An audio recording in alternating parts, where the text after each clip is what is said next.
और भगवान और जो थाली में लेकर जाता था सो भगवान के चरणों में समर्पित कर देता था। वर्तमान में व्यवस्था बदली हुई है, कोई बात नहीं।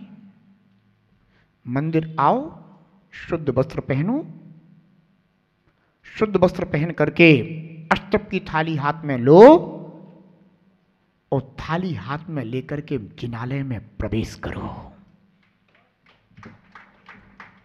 कहना प्रभु खाली हाथ नहीं आया, मैं अपने हाथों में वह मांगलिक द्रव्य लेकर आया हूं जिस मांगलिक द्रव्य को आपके चरणों में समर्पित करूंगा और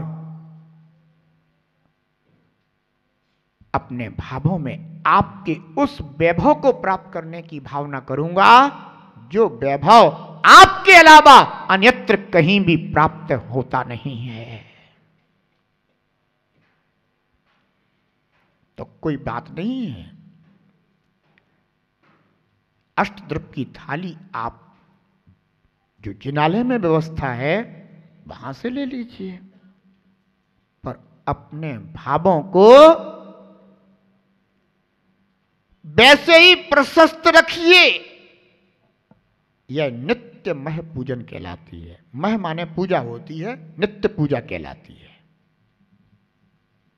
श्रावक प्रतिदिन द्रव्य पूजा के माध्यम से अपने भावों को लगाने की कोशिश करता है, क्योंकि एक ग्रस्त श्रावक के भाव इतने चंचल होते हैं कि कई बार तो पूजा करते करते भी उसका उपयोग न जाने कहां से कहां चला जाता है। चंचल मन है क्योंकि गृहस्थ का, इसीलिए उसे आलंबन बताया गया है। अगर कोई आलंबन मिल जाए तो उपयोग ठहरता है, और आलंबन ना मिले तो मन तो बहुत चंचल है, इसको रोकने की सामर्थ्य। ध्यान रखना, आप रास्ते से गुजर रहे हो, कोई भी चिंतन करते हुए चले जा रहे हो और अचानक कोई वस्तु दिख जाए तो एकदम से ठहर जाते हो। क्यों? ये कैसे हो गया? क्योंकि द्रव्य आलंबन बन गया तो उपयोग ठहर गया। समझ गए ना? द्रव्य आलंबन बन गया तो उपयोग ठहर गया। अन्यथा तो जो उधेड़पुर में आप चले जा रहे थे, बहुत से लोगों को देखना रास्ते में सिंगल मैन जा रहा हो, अकेला आदमी जा रहा होगा और फिर भी बातें करता जा रहा होगा। भीतर ही भीतर इतना कोलाहल है आदमी के अंदर कि अकेला आदमी भी न जाने किससे बात करता जा रहा है, पर उसे जिससे जो बात करनी है ना, बिल्कुल उसकी पूर्व भूमिका बनाता चला जा रहा है।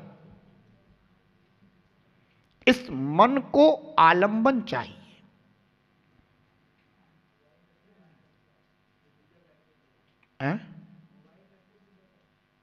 मोबाइल रखे,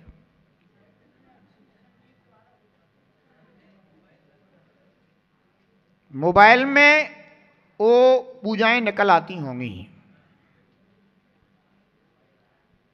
पर आप चाहें तो जिनवाणी रख करके ही आराधना करें।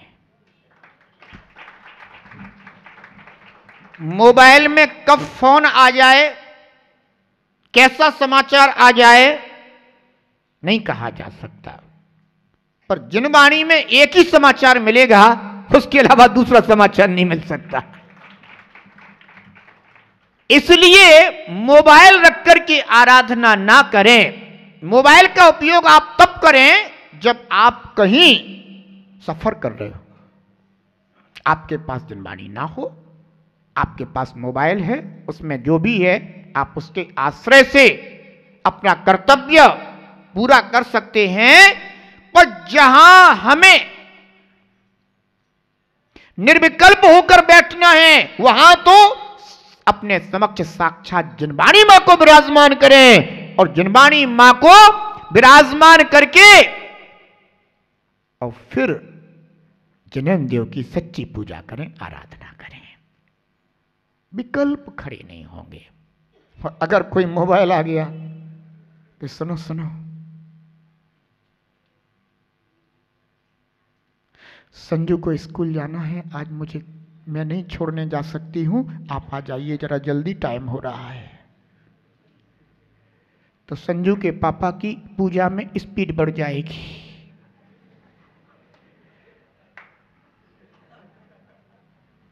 और अगर मोबाइल नहीं होता, जिनबानी मां होती, तो बड़े भावपूर्वक आराधना हो रही होती। इसलिए ध्यान रखना, जिस वस्तु को जहां उचित उपयोग हो बस वहीं विवेक से करें।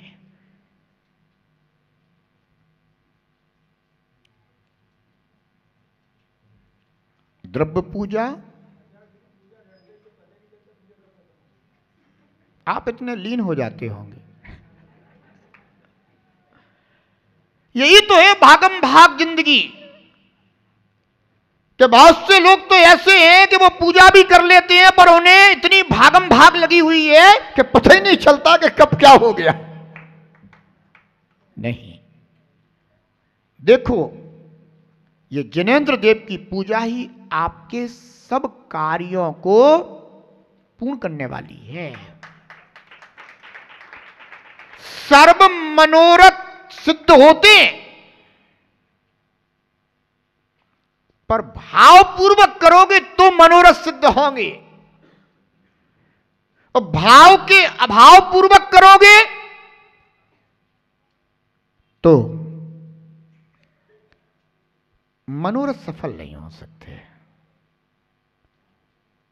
इसलिए लीनता पूर्वक आराधना करें। बहुत पुण्य से अपन को ये सर्वांग शरीर मिलता है, अर्थात ना हीनांग ना अधिकांग। अगर कोई हीनांग हो तो जिनेंद्र आराधना अनुष्ठान के योग्य नहीं होता,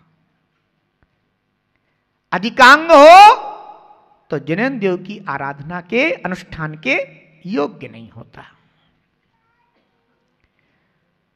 हमें यह सर्वांग शरीर मिला, निरोगी काया मिली। अगर कोई भी असाध्य रोग आदि शरीर में उत्पन्न हो जाए तो वह जिनेंद्र देव की पूजा के आराधना के योग्य नहीं होता। हमें वह योग्यता प्राप्त हुई है कि हम निरोगी काया को धारण करने वाले हैं, और ऐसी योग्यताएं प्राप्त करने के बाद भी अगर हम अपने कर्तव्य को ना करें तो समझ लेना कि तुम्हारे जीवन में सूतक लगा हुआ है।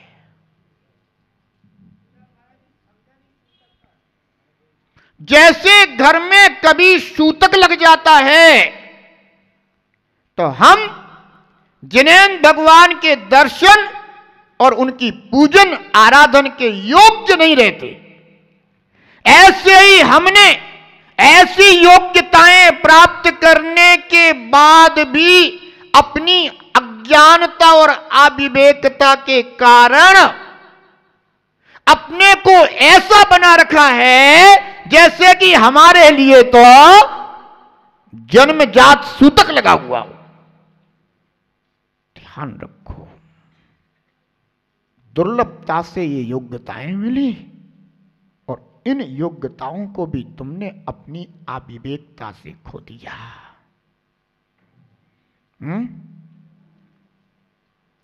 विचार करना। ये जिन आलय, जिन मंदिर, प्रभु के स्थान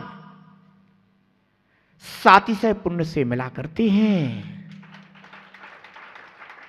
और सातिशय पुण्य से 700 पुण्य की वृद्धि करो, और केवल वृद्धि ही मत करो, अपने आत्मस्वरूप को समझते हुए, जानते हुए आत्म गुणों की भी आराधो, कि हे भगवान जो गुण आप में सो बेही गुण मुझ आत्मा में। ध्यान रखना, ऐसी व्यवहार आराधना और निश्चय आराधना करते हुए अपने इस मनुष्य जीवन को सफल करो। इस सूतक को हटाओ, सूतक को मिटाओ। एक सूतक तो वो होता है जो 10 दिन का या 13 दिन का लगता है, पर एक सूतक ये भी होता है कि जो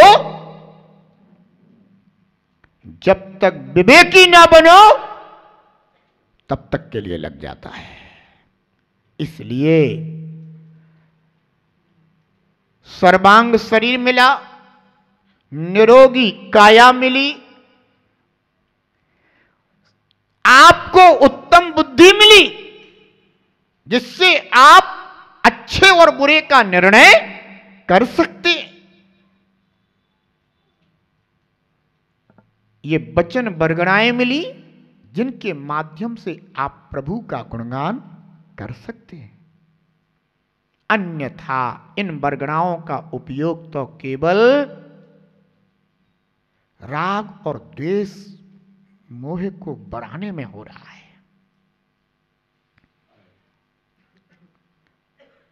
जिन पूजा गुरु पास्ती निर्ग्रंथ बीतरागी संत गुरुजन अपने को बड़े पुण्य से मिलते हैं।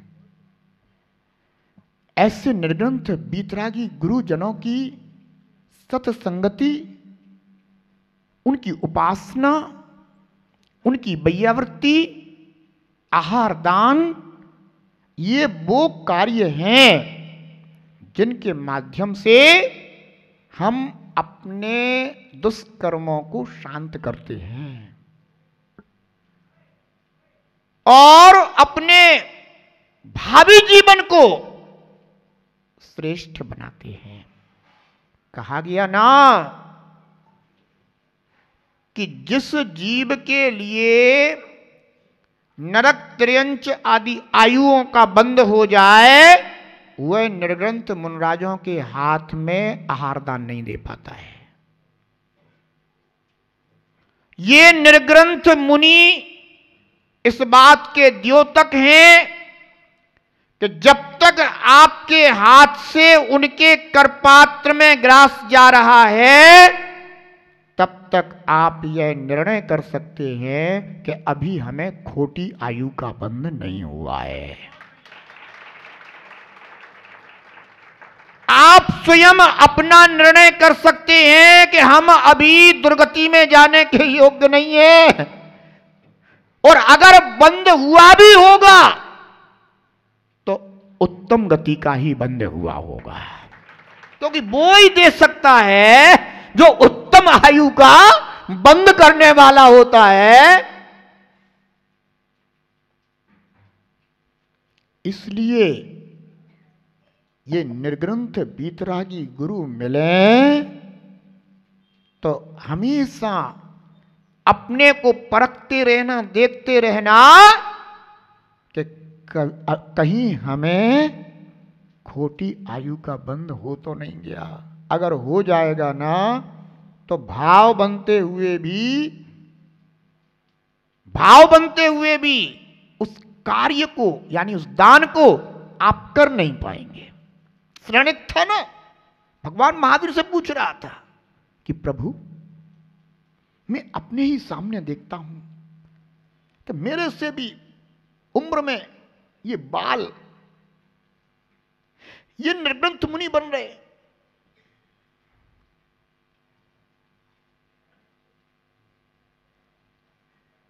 मैं क्यों नहीं बन पा रहा हूं? तो भगवान महावीर ने कहा कि भूश्रणिक, तुमने जिस समय मुनराज के ऊपर उपसर्ग किया था, उस समय तुम्हारे लिए नरक आयु का बंध हो गया था, और जो खोटी आयु का बंध कर लेता है वह फिर इन उत्तम व्रतों को धारण नहीं कर पाता, फिर वह उत्तम पात्रों को आहार आदि दान भी नहीं कर पाता। इसलिए भले ही भाव तो बनते हैं, पर वह कार्य संपन्न नहीं हो पाता है। इसलिए ध्यान रखना। गुरु उपास्य श्रावक के लिए बताया गया कि तू भाई प्रतिदिन इस बात का भी विचार कर, निर्णय कर, और जो देव पूजा और गुरु उपासना करने वाला उपासक होगा, श्रावक होगा, ध्यान रखना, भावपूर्वक, उसे कभी खोटी आयु का बंध हो ही नहीं सकता। एक मेंढक जो कि बावड़ी में अपनी त्रियंच योनि को भोग रहा था, आकाश मार्ग से जाते हुए देव विमानों को देखा। देव विमानों को देखने के बाद उससे जात स्मरण हो गया, अरे ये तो देव हैं और ये भगवान के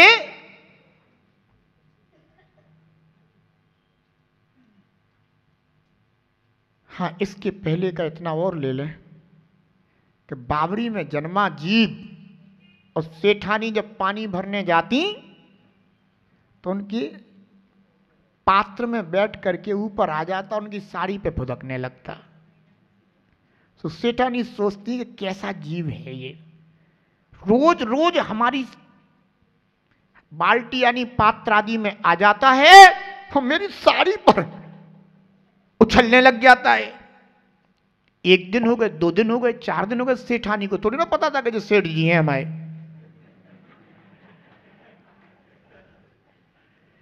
सेठानी तो उसे मेंढक समझती।